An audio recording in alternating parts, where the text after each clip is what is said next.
provincials. There are official things written about this.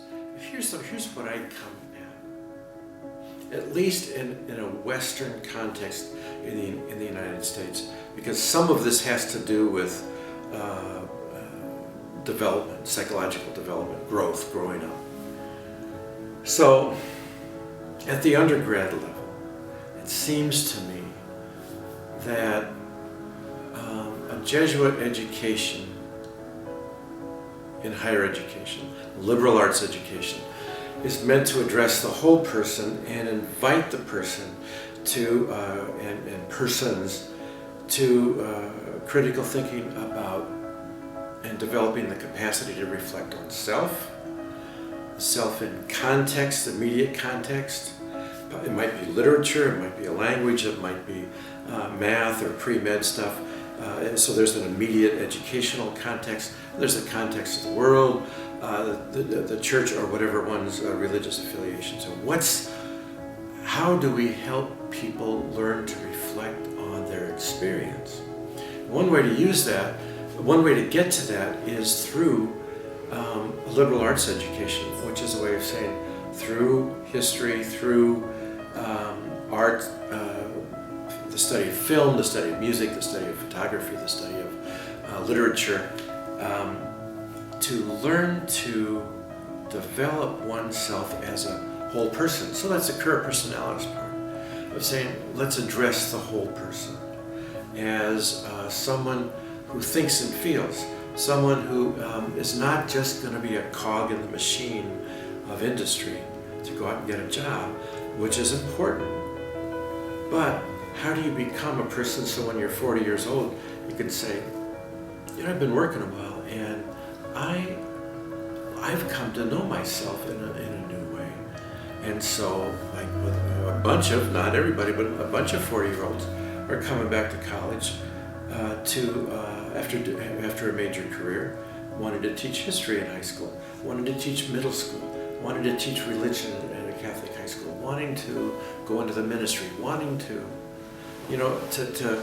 they're discovering that desire to keep understanding themselves in the context, life, immediate context in the world, churches, and to become someone who not only is it's all about me, but in the world can learn and desire to relate and give back. Now, I think that's a crucial underpinning for the whole thing. No matter what age, and no matter even what kind of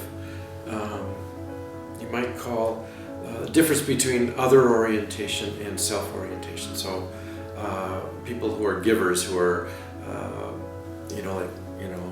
enablers, we're out there helping everybody else. We have to come to understand ourselves within that context, as well as people who in another context might be about themselves. Probably each needs to learn from each. So we who are inclined to be givers learn to say no. And those who aren't learn to say yes. And learn the reasons for and the motives for their natural inclination, and the reasons for and developing new motives for a different focus in the world that eventually becomes the healthy other-centeredness that I think comes often enough later in life. I'm still working on it. I'm in my early 60s, I'm still working on it. So not your standard answer to what's a Jesuit education, higher ed for, but it seems to me the capacity for self-reflection in whatever context we find ourselves is one of the keys, one of the linchpins of being able to